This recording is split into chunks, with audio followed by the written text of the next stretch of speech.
Yo, chat. We about to react to zombie survival quiz. Most people choose wrong. Shit, that ain't gonna be me though.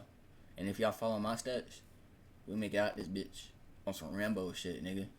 Fucking AK in our hand and shit, blowing up zombies in they brain and shit, shooting they fucking titties and you feel me? Shit, I don't know what the fuck I'm talking about. Yeah, let's get into it. For each of the questions, you get 4 options to pick from, and I'll study. This is a quiz. Hold on, bit. You start from the film. This is a quiz to find out if you'd survive a zombie apocalypse. Right. Not movie logic, not gamer instincts, actual survival decision making, pulled from disaster studies, urban collapse scenarios, and real world psychology. Right. It's 28 questions long. Some of the questions are easy, most of them are not. For each of the questions, you get 4 options to pick from, and I'll tell you the right answer and explain why the others most likely will get you killed. As we go through the quiz, you should keep track of your score. You get 1 point per correct answer. And at the end, I'll tell you whether or not you'll last. So before we begin, I'm going to give you some context as to this world and also the scenario so that you can make informed choices. Chillin'. So it uses classic slow-moving zombies, so like classic infection type zombies with moderate hearing and smell. They have poor eyesight, especially in low lighting. Right. These zombies will notice if you're loud. What do you mean?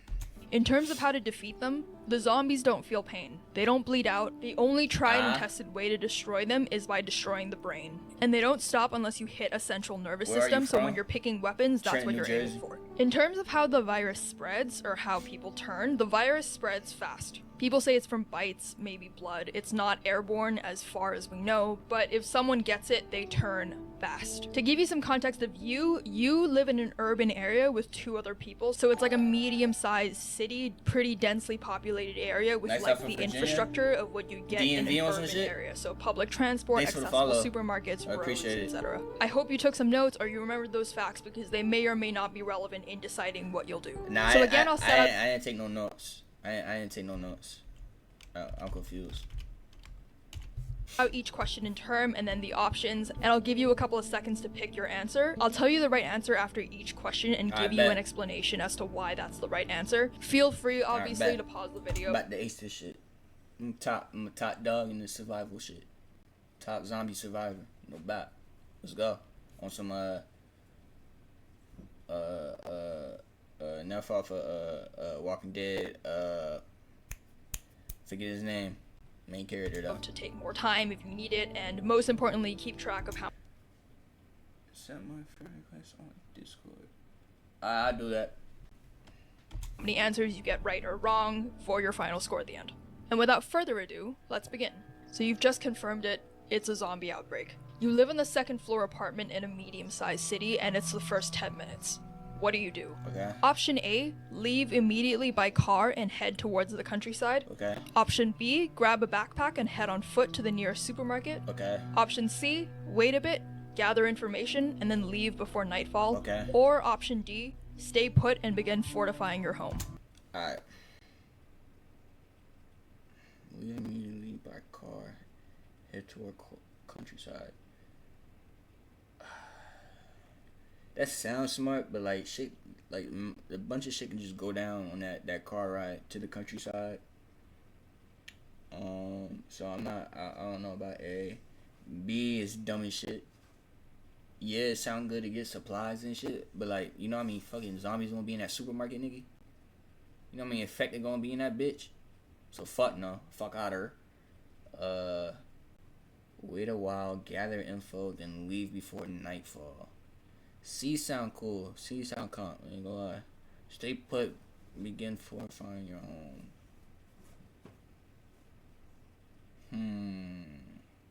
See, it depends where you living at though, cause if you fortify your home, and you're in a city or some shit, I don't know how long that's gonna last. And then you don't have to worry about like humans as your ops too, gang. Like they gonna try to break in and try to get supplies from your crib. I might go C. I'm feeling C. Stay put, begin fortifying your home, but these just sound smarter. Cause you're just gonna wait a while and then gather info. Wait a while, gather info, then leave before nightfall. And then if you go, they say before nightfall though, it's gonna be dark as hell, and then you trying to traverse. I'm gonna go D. So the correct answer is option D. Stay put and begin. Shit, bro. What I told y'all niggas, bro. I'm on top of this shit, boy. Fuck. You feel me? Fortifying your home. D. So the reason that this is the right answer is because leaving in the first wave is often one of the riskiest things that you can do.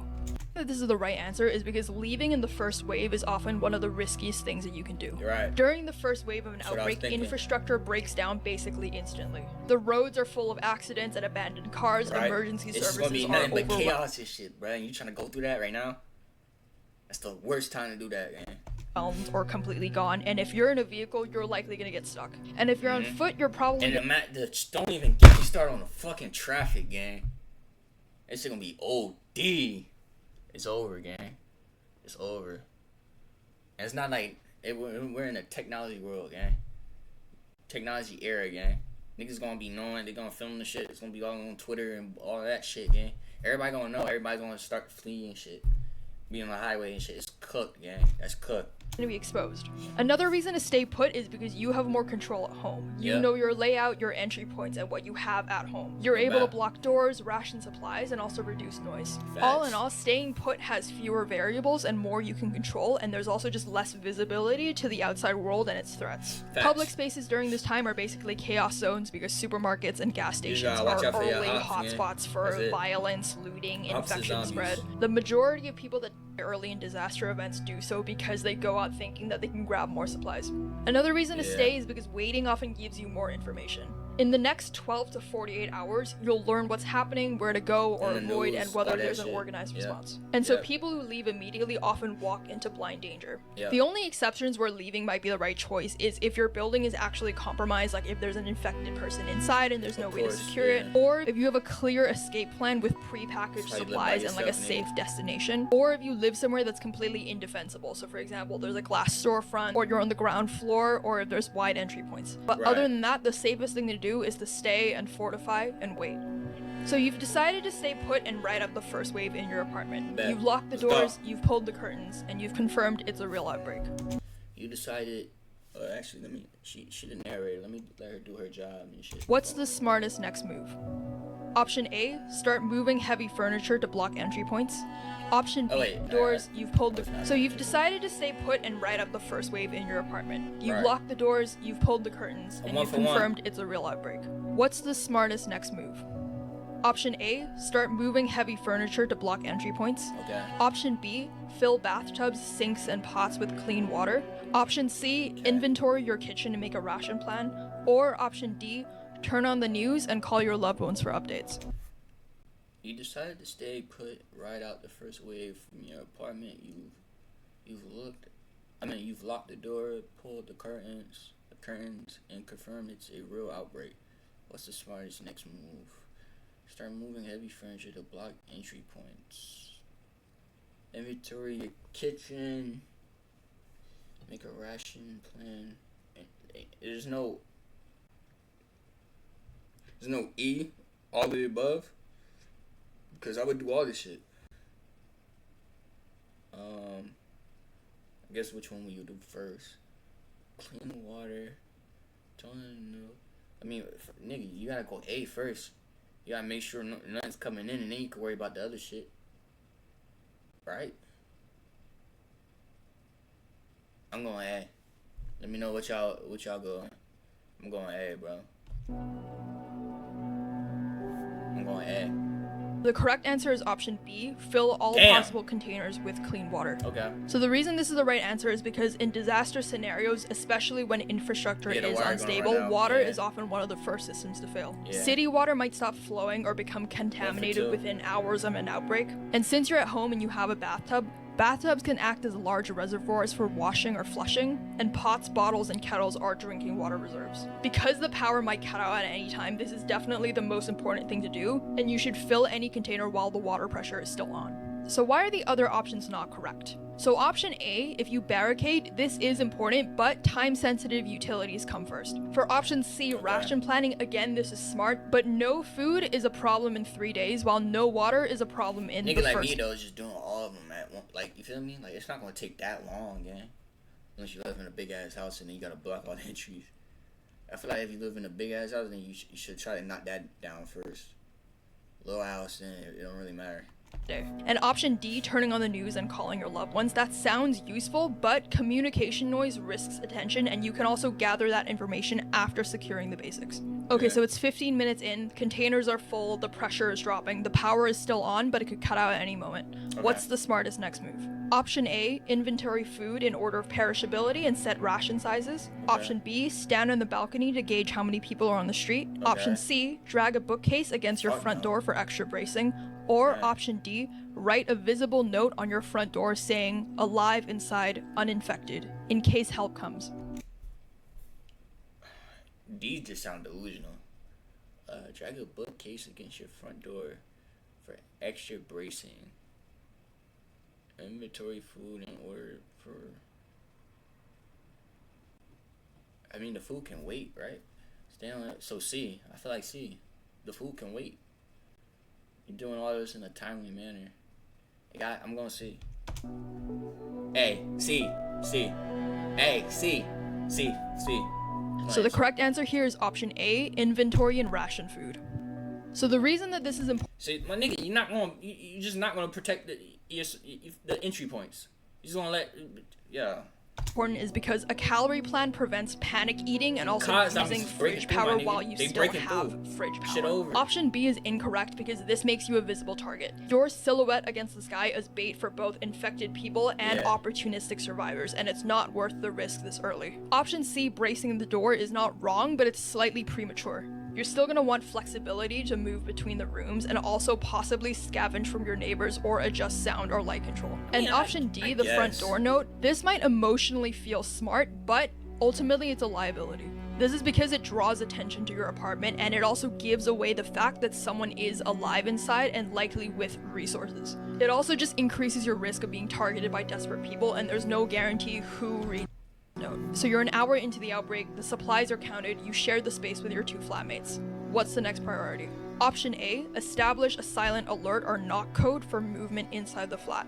Option B, cook a large hot meal before the gas or electricity dies. Option C, assign one person to sit by the peephole and watch the hallway. Or option D, start bin- You share the space with two flatmates. What? Charging every device you own. Supplies are counting. You share this space with two flatmates. Establish a silent alert / not code for movement inside the flat. Assign one person. Flatmates? Roommates? What the fuck is flatmates? Alright. Establish so supplies are counted and you got two people with you. Establish a silent alert / not code for movement inside the flat. Assign one person to sit by the peephole and watch the hallway. Cook a large hot meal before the gas or electricity dies. Start binge charging every device you own. Okay.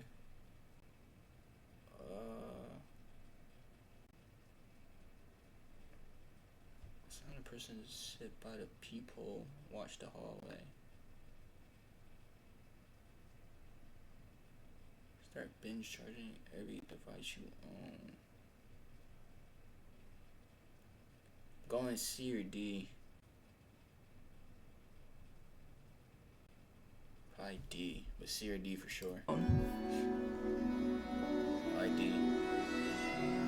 So the correct option is option A, to have a silent alert system. So the reason this is the right answer is because having discipline in how you communicate can stop accidental shouting, accidental noise, and door opens later. Is this the quiet place, my nigga? Like, you right, I guess, yeah. Knocking and shit. That's still noise too. Hot food and device charging matters, but all of these other things can wait until rules against loud mistakes, which are potentially fatal mistakes, are put in place.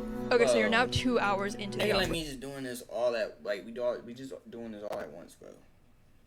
Communications are set and it's still quiet outside. What do you do next?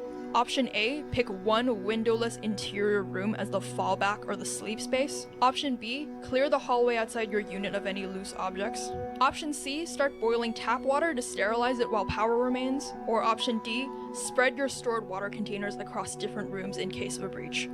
See?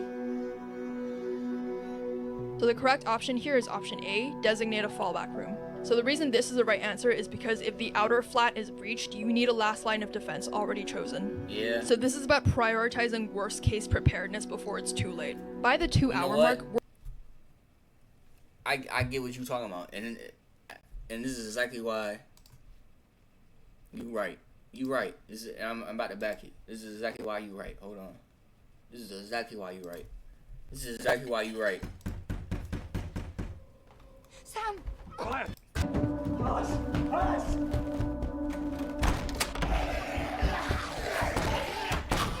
Hell no. Leave him. Just leave him. I see him. Leave him. Hell no. John! Help us!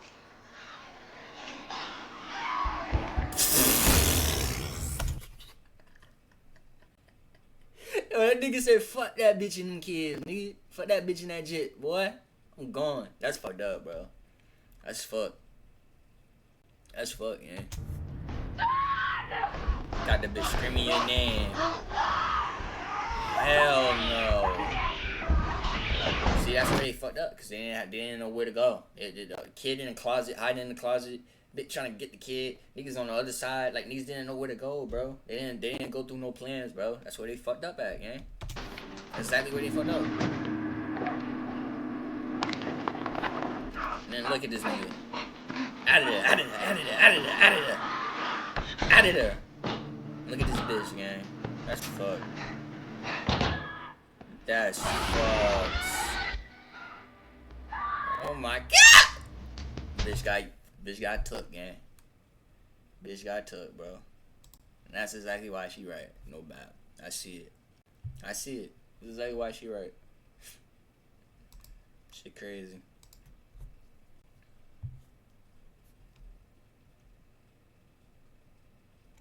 we're assuming you've already secured water, you've already locked down, and you've gone dark, and also the initial chaos has passed, but stability is still fragile. So option B, clearing the hallway of loose objects, is a good idea, but it's not really worth the risk of sound unless there's an active threat outside. Option C, boiling the water, sounds smart, but you've already filled containers at this point, and the tap water is still running, so it's not yet unsafe. The power right now might stay on for hours, or it might just cut suddenly, but even then, you can boil the water from the fallback room later. Boiling it right now just creates unnecessary heat, noise, and smell, which are all signals that you want to prevent early on. And finally, D, spreading the water containers around the room. This is like a good idea, but it's minor optimization. Obviously, if you're breached, you don't want all of your water in one place, but again, if you're breached that badly, the whole flat is essentially compromised. And the fallback room should already have its own mini storage. Okay, so you've made it to the end of day one. The barricades, water, food, signals, safe room, and hygiene are all handled. What should you do to finish the day? Option 1. Barricades, water, food, signals, safe room, and hygiene all handled. What should you do to finish day 1? Stay awake all night in rotating 2-hour guard shifts. Okay. Option B. Start a small cooking fire on the balcony to reduce indoor smells. Option C, signal from a window in Morse code that survivors are inside. Or option D, mentally map a 10 to 14 day isolation timeline and nightly routine. D is D, gang. It's D. So the correct answer here is option D, build the timeline. Stay awake all night. So the reason that this is and do rotating shifts? Fuck no, nigga. You gonna be cooked, nigga. You gonna be fried. And yeah, that's where dumb shit happens.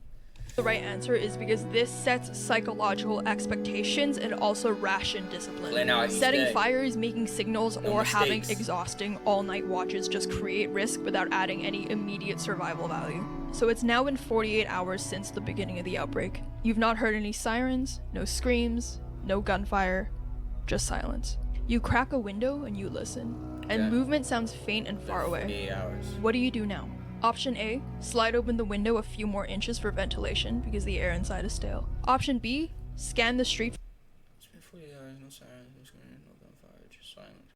You Crack open the window, listen on the sound faint and far. From behind the curtain for movement or patterns. Option C, step briefly onto your balcony and confirm how many bodies you can see below. Or option D, knock on the ceiling to check if the neighbors upstairs are still alive. Okay.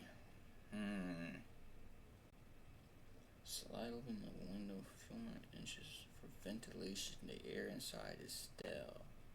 Scan the street from behind the curtain for movement or patterns. Step briefly onto the balcony to confirm. Fuck no, we're just not going on the balcony again. Knock on the ceiling to check if the neighbors upstairs still alive. You wouldn't know that by now. Through just commotion or something. So you just drawing noise. I'm going B. Scan the street. Know every movement and shit like that. Map out everything. B. So the correct answer here is option B, scan the street discreetly. So the reason that this is correct is because in the 48-hour period, this phase is about information without exposure. If you're looking quietly through a covered window, this can give you insight into movement without sound or silhouette. Opening a window or stepping outside creates unnecessary noise and profile. And knocking is an even worse idea because you don't know who's alive or what they'd do if they heard you. You suspect that the apartment across the hall is abandoned. The door is cracked. What do you do? Option A, enter quietly and search it for supplies. Option B, close and secure the door from the outside to prevent risk later.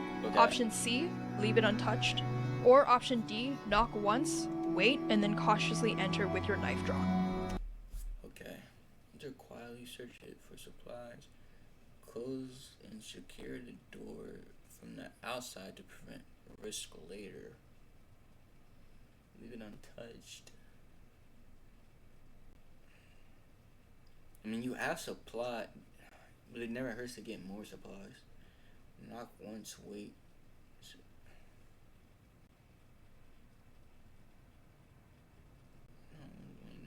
Cautiously. We're not, just don't knock. You letting niggas know where you at, gang. Nigga like me, I'm going A, bro. I risk it, gang. If there's some supplies, like some flares or some shit that I don't have, I need it, gang. I'm gonna risk that shit, bro. I'm gonna go in that bitch quietly, though. But I'm gonna risk it. I'm going A. I don't give a fuck. I'm going A. So the correct answer here is option A, enter quietly and search.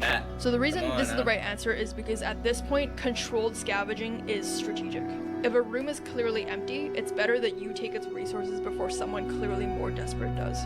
Avoiding all unknowns also isn't sustainable long term. Don't knock, don't announce, don't waste the opportunity. At night, you hear footsteps and whispering outside your apartment door. It's clearly human. At night. What do you do? Option A, stay completely silent. Don't move. Don't make noise. Option B, whisper to your group to grab weapons in case they come in. Option C, make a deliberate sound to show that you're at home and you're not worth breaking in. Or option D, wait for them to move on and then open the door quietly to check. I'm going B. So the correct answer here is option A, stay silent. So the reason that this is the right answer is because this isn't the time to act. Silence is your defense. If they're looters, they'll kind of sound pussy though. Like we're gonna stay quiet, but still grab our. You feel me? Still grab our FNs and shit. Still grab our Glock 9s and shit like that. We gonna stay quiet though, but we gonna have that shit on us, just in case the niggas wanna try it. Niggas wanna try us, best believe we got that shit on us. No doubt. Avoid resistance, and if they're panicking, noise can make them choose your door. If they're infected, sound draws them. You only move if they try to enter, and even then, you don't speak. Your flatmate whispers too loudly during a routine water check, and you hear a muffled groan from somewhere in the hallway a few minutes later. What do you do? Option A, take a position at the door with a weapon in case someone comes through. Option B, quietly relocate everyone to your fallback room and lock the door. Option C, tell them to stay put and go investigate alone while it's quiet. Or option D, whisper sharply at them, telling them to shut up and listen.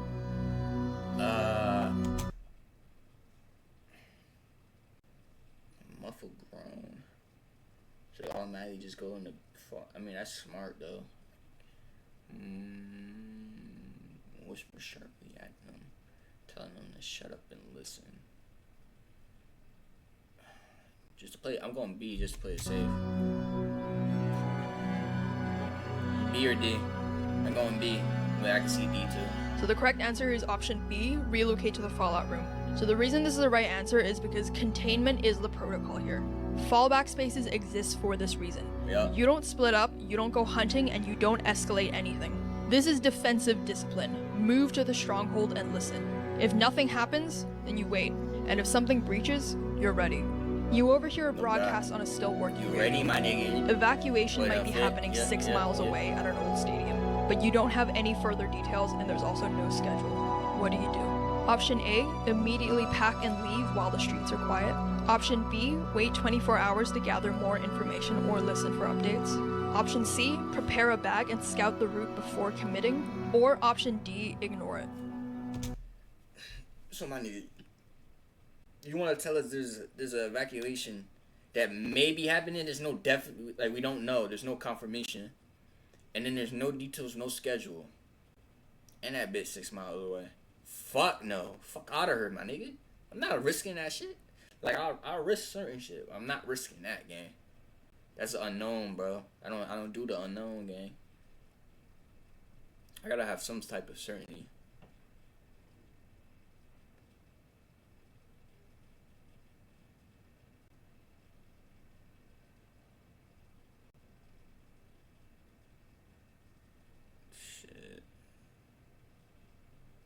I'm going. Wait 24 hours to gather more info or listen for updates. Immediately pack, leave, no, ignore it. It's either B or D. Prepare a bell bag and scout the route before committing. C sounds smart too. But what do you mean by scout the route? Like how are you scouting the route? Are you going outside?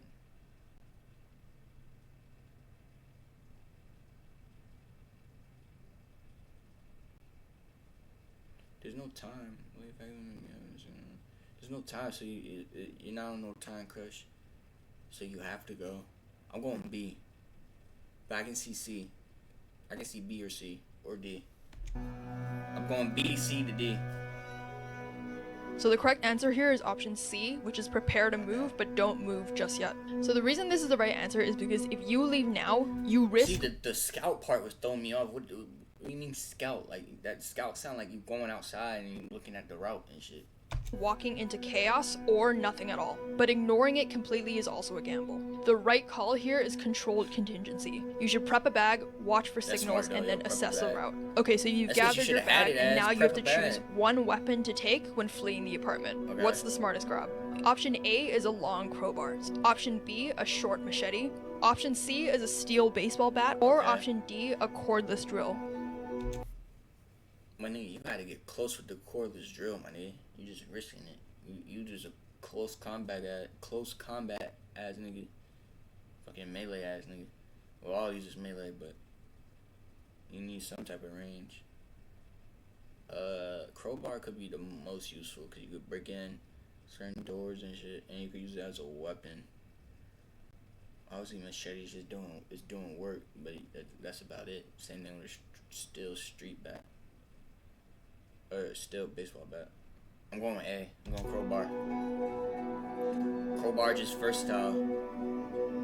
So the correct answer here is option A, the long crowbar. So the reason this is the right That's answer obvious. is because this is the weapon that you're gonna grab before leaving your apartment. obvious, So but the weapon choice here needs to factor lot of in niggas number should 1, how lethal it is think against that. zombies, especially skull trauma. Number 2, utility in the field, so how it works against doors, fences, or breaking into places. Right. Number 3, durability and portability. You want a weapon that won't break and it won't slow you down. And number 4, ease of use under stress, so no skill or precision needed. The reason the Bro, crowbar just handy, my nigga. I learned that from Handy Manny himself, bro. Weapon, breaking the shit, a whole bunch of shit, bro. That shit is versatile, gang. Come on now. crowbar is the best choice is because me? it delivers That shit focused too and tough. dense impact, which is ideal for For that type cracking of skulls. situation. It also functions as a multi-tool, so it can open doors, pry Multi-tool. fences, break windows. There's no edge to maintain, there's no power required, and it's nearly indestructible. And basically, it works in both combat and escape. All in all, it's the most versatile survival tool that you can carry. The machete was a viable option, but it's risky. It's good in the sense that it's fast and it's light, and it's good for clearing brush or like cutting rope, but it's not really designed for hard impact because it can slice through soft tissue, but it might get stuck in bone. Yep. And remember from the beginning of this video, I told you that in order to defeat a zombie, you have to aim for its brain. And in order to get to the brain, you have to go through the skull. And a machete can get stuck in a skull or in the bone of its neck whenever you're trying to cut its head off. The baseball bat also looks like it could be a really good idea, but it's probably going to perform poorly. The reason for this is because it's unnecessarily heavy, it's tiring to swing, and also there's no extra function besides the intimidation. Bats also often glance off of bone, so it's actually not great for cracking skulls, especially if you're swinging at a bad angle.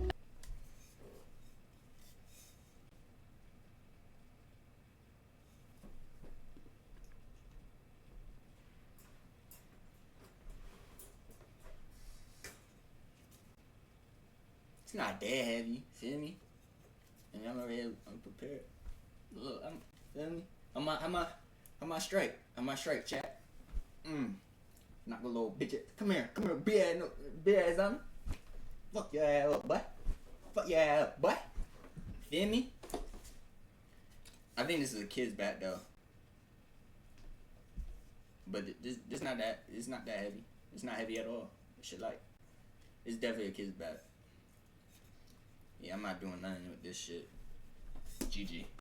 And the cordless drill is wrong because this might sound like a really good idea, but drills are not going to be lethal unless it's precisely placed. It's also going to require 2 hands, close contact, and also, most importantly, electricity and battery power. And once it's dead, it's useless, and there's no extra utility or intimidation value to it. You now go into your kitchen for a secondary weapon.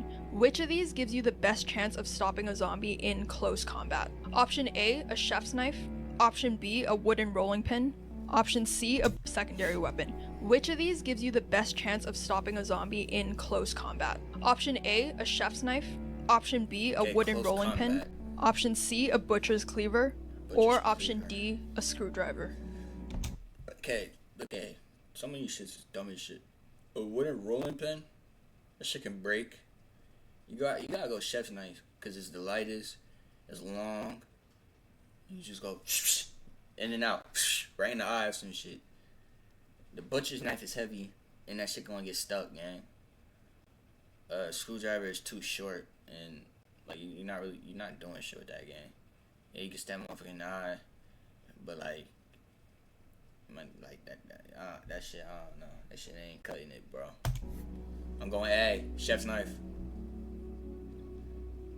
So the correct answer here is option C, a butcher's cleaver. Really? So the reason this is the right answer is because a cleaver has the mass and blade thickness to damage a skull with short range strikes. Yeah. The chef's knife is most likely going to be too thin, and it risks snapping or getting stuck. I gotta remember, the only way you kill the zombies is through the head. I'm not thinking like kill them. I'm thinking like hit them, dip. Okay, yeah, I can see that. And the rolling pin, it feels like a bat, but it's probably too light to do real damage. And as I said with the bat, most likely it'll bounce or glance off bone. The screwdriver here could be good because it could puncture, but it'll probably only go through soft points, and you need perfect aim under pressure. Therefore, it's not the best option. So you've packed a small bag. And a local broadcast says that evacuation teams are moving towards a nearby stadium within the next 48 hours. Okay. What time of day do you plan to move? Option A, leave just before dawn. Option B, leave in the middle of the day. Okay. Option C, leave after dark. Or option D, leave right away. Okay, alright, leave in the middle of the day. Fuck no. Leave before dawn. Leave after dark. Leave right away. It's in the next 48 hours. I mean, I'm going C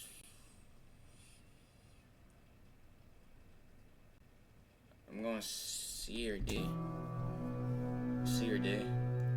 Probably C, but C or D. So the correct answer here is option A, leave just before dawn. So the reason this is the right answer is because leaving right before sunrise gives you both enough light to navigate without drawing too much attention, while most threats, either human or zombie, are less alert. Night travel is not a good idea because it increases the risk of tripping, noise, or panic, and broad daylight also makes you way too visible. So you've exited your apartment and you're making your way towards the stadium. Before seeing any zombies, you spot a group of 3 scavengers near a parked car. One is searching the trunk, another is standing lookout, and the third is carrying a pipe. Okay. They haven't noticed you yet. What do you do?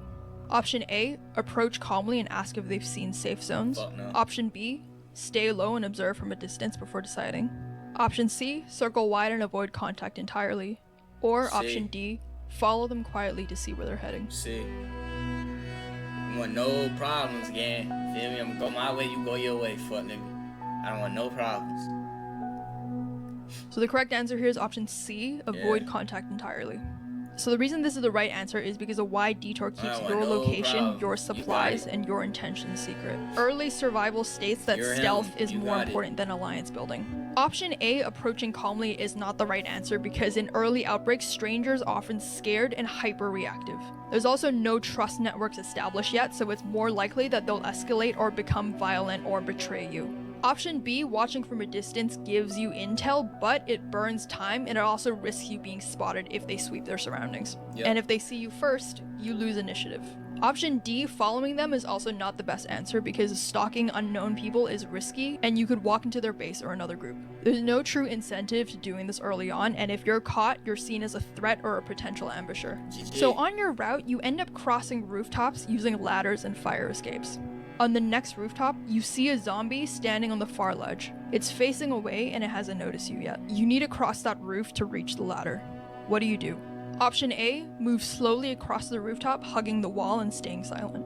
Option B, throw a bottle into the street below and lure it off the edge.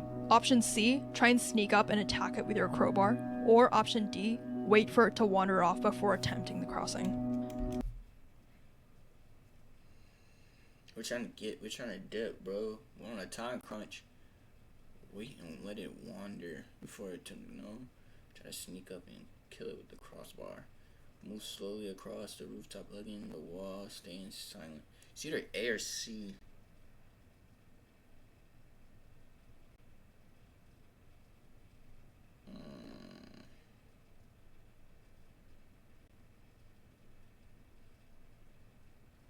I'm going A. I can see C though. It's just that can make a lot of noise if you miss or anything happen. So the correct answer here is option A, move silently across. So the reason this is the right answer is because at this point, the zombie hasn't seen you yet. Right. You're not blocked and you don't need to engage. Stealth here minimizes all risk. Option B, throwing a bottle, could work if you were on the ground, but since you're on a rooftop, sound travels unpredictably, and also it could just alert more zombies below. Sneaking up to attack it is also not necessary since it hasn't noticed you yet, and it also puts you in close quarters with no backup plan. Option D is potentially a good idea, but waiting could take forever, and it wastes daylight while giving up control. You're cutting through a narrow alley, and about 30 feet ahead, you see a zombie. It hasn't noticed you yet, but it's directly between you and the exit. There's an open side door to your left, a dumpster you could climb, and also a loose pipe on the ground nearby. What do you do? Option A, pick up the pipe and confront it before it gets closer.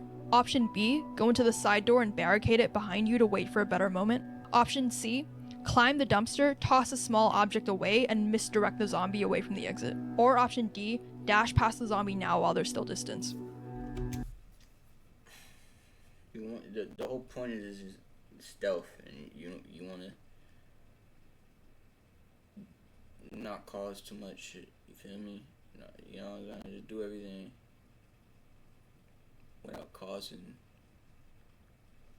any major shit going on.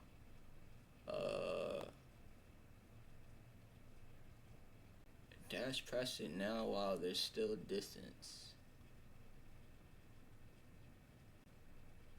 It's dragging one leg. Okay, it's moving slowly. I think I go D. I think I go D. Let me know what y'all think. I think I go D. No bad. I run past that bit. I'm not injured, gang. I'm good. I'm healthy. I'm running past that. So the correct answer here is option C. Use elevation and misdirect. Shit, I would have been out of that. What if you just bring it? What if you climb in and toss a small object? You bring more over there. You feel me? I don't know. So the reason this is the right answer is because it has the best combination of both control of the situation and also momentum. Here, you're staying away from the action and you preserve your forward route, but you also don't trigger aggression. And you might be wondering now why a sound. I mean, shit. Like, what if that zombie got tism or some shit? There's gotta be a zombie with tism. Has that never been seen before? It gotta be a fucking zombie out there with tism. Just has a tism attack. You hear a noise, they start blacking out. Start just throwing his hands, running in circles and shit. Just freaking out. I'm telling you, bro, there's probably a zombie out there with some tism or some shit, gang. Distraction is the correct answer in the alleyway, while on the previous rooftop question, I said that sound is unpredictable. This is because in the alleyway, you're in a contained space. So there's tight walls and there's short distance, and you can also see the zombie and it hasn't seen you yet. So here you're actually able to direct noise without just hoping that the zombie will react like in the previous question. Okay. And you have immediate visual feedback on how the zombie responds. And most importantly, you have escape options, such as a dumpster, side door, or a fallback path. Essentially, sound is a good tool here because it's in a space that's controlled, tight, and you can control. Sound is dangerous on a rooftop in the previous question because that's a high exposure space, because rooftops offer no cover. You can't see what's in surrounding buildings or below you, and a thrown bottle creates echoes, which could travel downward and it could trigger zombies or other people on the street or in nearby buildings. Option A, fighting the zombie, is not the right answer because this is still too risky. You don't know if there are other zombies nearby or what's behind the zombie, and weapon or not, confrontation when you don't need to is high failure rate unless you're cornered. Option B, going to the side door and hiding, is a valid. Unlike a nigga like me, I'm gonna have 100% damage, 100% accuracy on any encounter I have with a zombie. No back. I'm gonna, just like that. Bitch, enter my domain and I'll break your shit, nigga. Fuck. Kill that zombie. Survival option, but you're now stuck in a closed building with its own unknowns inside. There's also no guarantee that the zombie will ever move on. So this option isn't wrong, but it's also not the best option. And option D, sprinting past, is also risky, because one wrong move and you could get grabbed. You turn a corner and you see another survivor. They're alone and they're sitting on the curb. From your first glance, they don't look injured. What do? Option A, approach slowly and ask if they're headed towards the stadium. Option B, cross to the other side and keep walking without making eye contact. Option C, turn back and take a longer route. Zombie, my nigga. Fuck no, I'm not dumb. I'm not dumb, gang. Or option D, make brief eye contact and nod.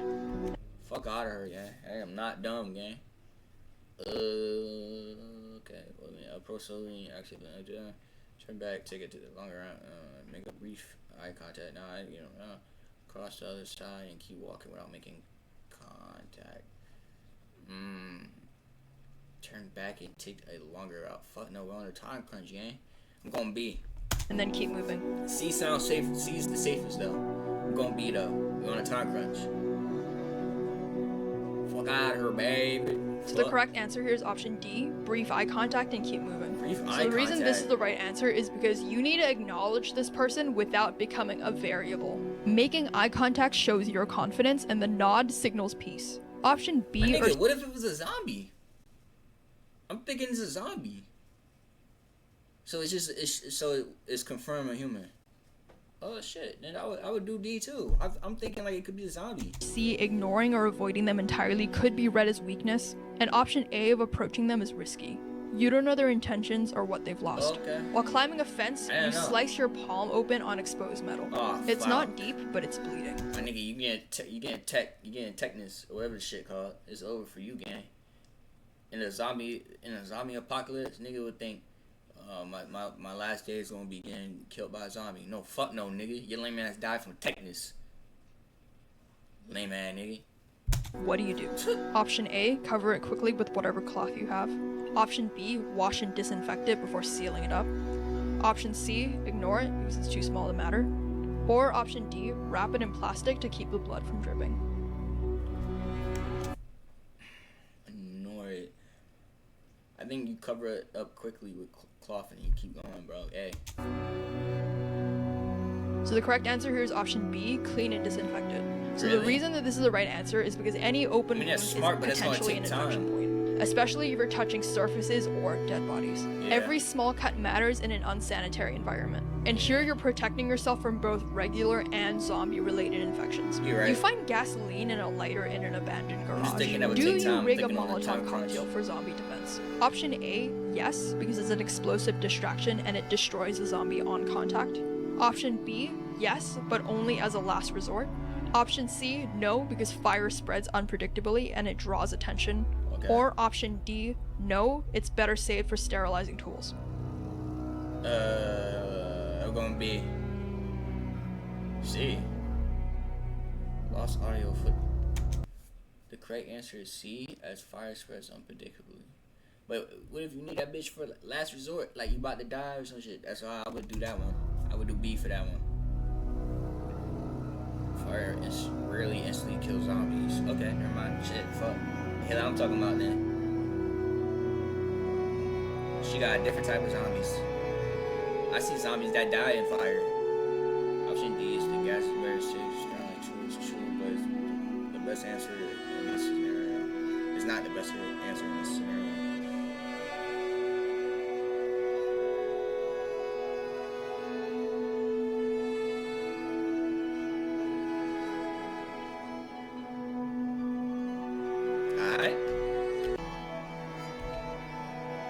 You're taking shelter in the back room of a corner shop when your route was blocked. It's a small space with one door, no windows, and a zombie has just stumbled in from the front. Inside this room with you are a metal drawer, a kitchen knife, duct tape, and a narrow closet with slatted wooden doors. You have seconds to react. What do? Option A, tape the knife to a broken broom handle and prepare to fight. Option B, hide silently in the closet and hope it passes. Option C, climb onto the metal drawer and prepare to strike from above. Or option D, make noise to lure the zombie fully in and then try and slip behind it and escape. That's too risky though, trying to go past it. Where you gonna slip through the one door? That's where it's coming out of. No windows. And it's in the front, so how you gonna make noise to lure it in fully and try to slip behind and escape? Tape the knife to a broken broom handle and prepare to fight. Climb onto the middle drawer. Prepare to strike from above. Hide silently in the closet and hope it passes. It's a narrow closet with slated wooden doors. Duct tape, kitchen knife, metal drawer.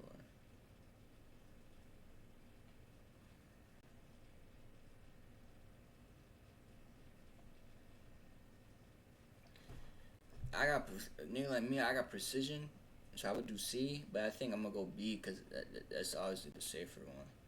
But it's like it's one room. You're stuck in. Make noise to lure it in and then fully, and then try to slip behind and escape. I'm going D. B, C. So the correct answer here is option C, use elevation and timing. Okay. So the reason this is the right answer is because C. standing on the drawer gives you both height, force, and also angle to strike the zombie. Right. As established before, these zombies are slow moving, so if you wait for it to enter and then drive a downward strike where it counts, this is probably your best bet. Yep. Option A, shot, making nigga. the DIY spear. I mean, shit, that's a kill shot, nigga. Put duct tape on my switch, nigga. That's perfect aim on some Playboy Cardi shit. Oh, yeah. Is not a good idea because makeshift spears often are not going to hold up in real pressure. A taped knife is unstable, and if you have one shot to pierce its skull, it's most likely not going to come from a very panicked jab.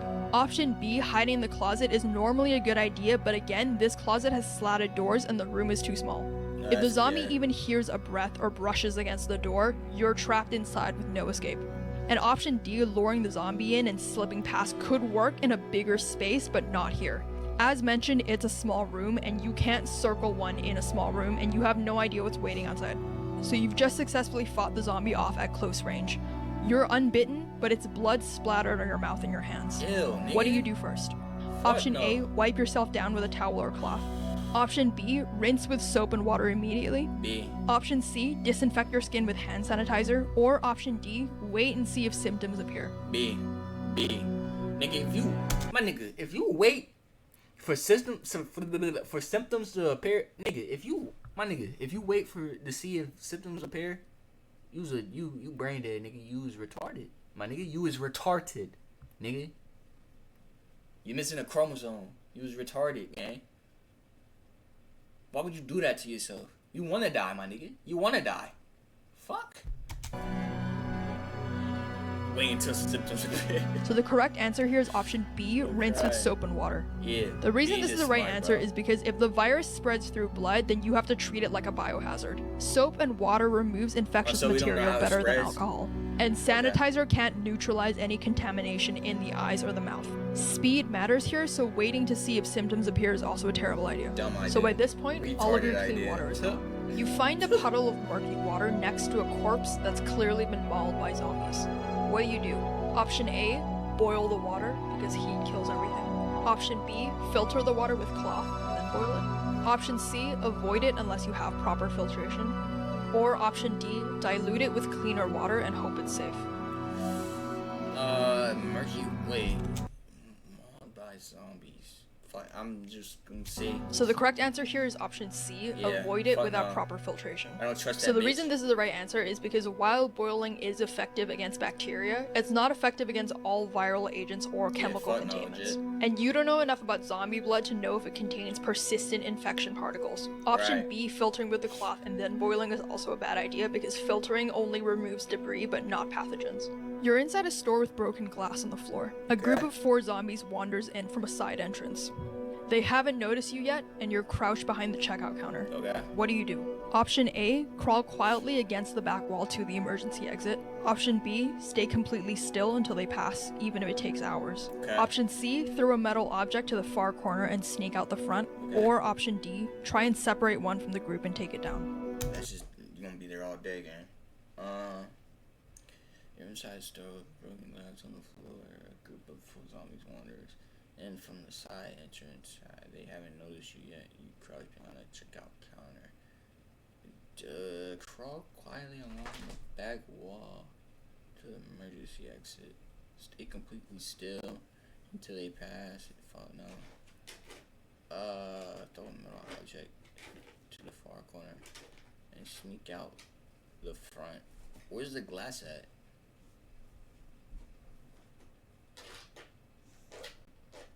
I'm either going.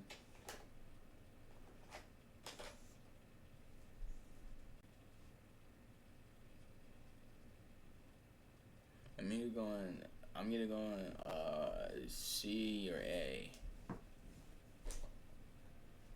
I think A.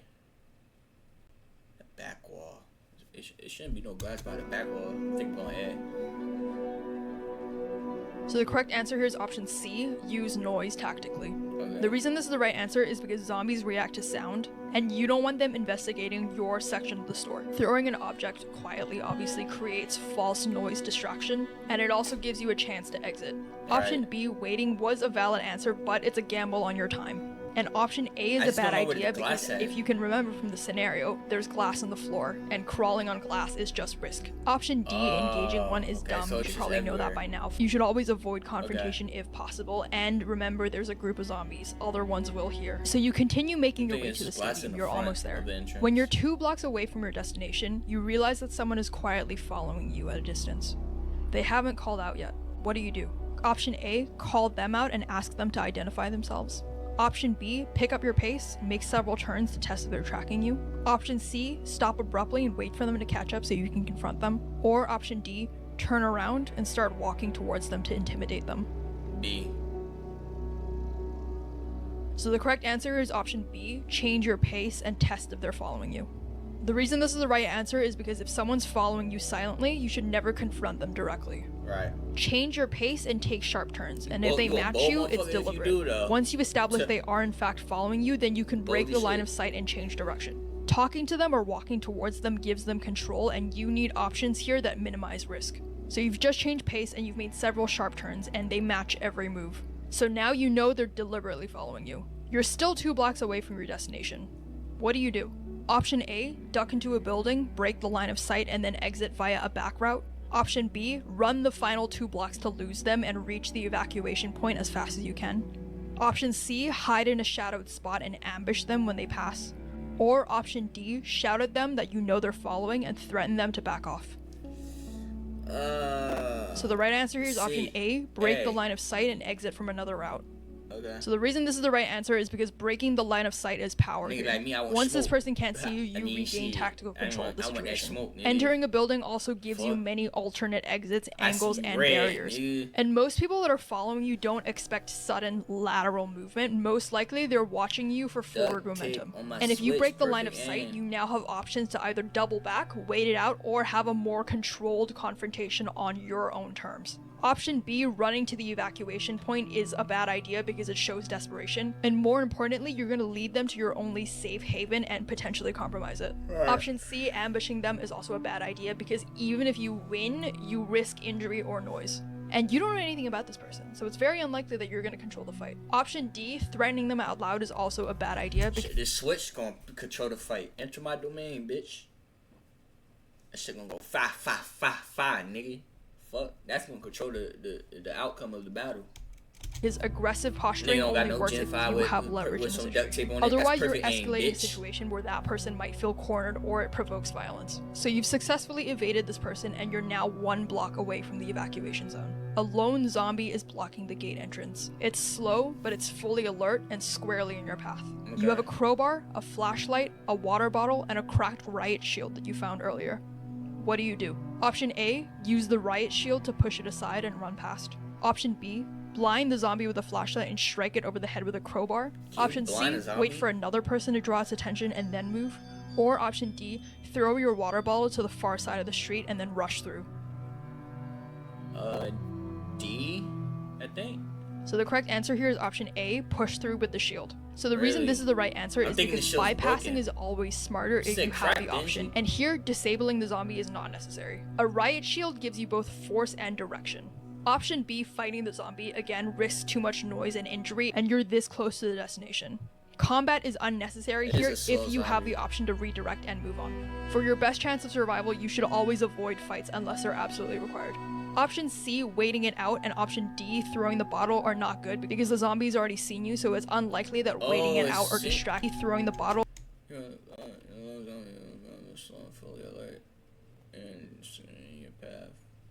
Okay, I thought fully alert means it's just are not good because the zombie's already seen you, so it's unlikely that waiting it out or distracting it will be very effective. So you successfully bypass the zombie and you finally arrive at the evacuation site. Okay. It's surrounded by high fencing, guards, and you can see a panicked looking crowd nearby. You accidentally dropped your crowbar during the encounter earlier, and so now you're unarmed. What's the most strategic way to approach? Option A, push through the crowd because urgency signals that you need help. Option B, wait nearby and watch how the guards treat incoming people. Option C, call out from a distance and raise your arms. Or option D, walk directly to the guards, show your hands, and stay silent. B. So the correct answer here is option B, observe before approaching. So the reason this is the right answer is because evacuation zones are often unstable. You don't know if the guards are armed or overwhelmed.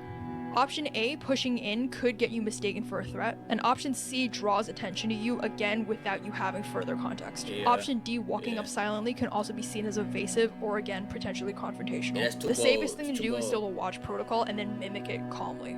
So that wraps up the last of the questions, and hopefully you made it. So count up how many of the answers you got correct. You should now have a score out of 28. I'm not gonna lie, I forgot how much that was. If niggas was keeping track, let me know. And tell me y'all scores too. No nigga beat my score. I feel like I sold a lot though. I ain't gonna lie. I don't really remember. So now I'll tell you what your score means and whether or not you would have survived the zombie apocalypse. So if you scored between 26 and 28, you would have survived. You're calm under pressure, you're tactically sharp, you're rare, and you're adaptable. Most likely you would have lasted months into this outbreak, maybe even years. I'm tired. And you're the kind of person that other survivors want to follow. If you scored between 22 and 25, then you most likely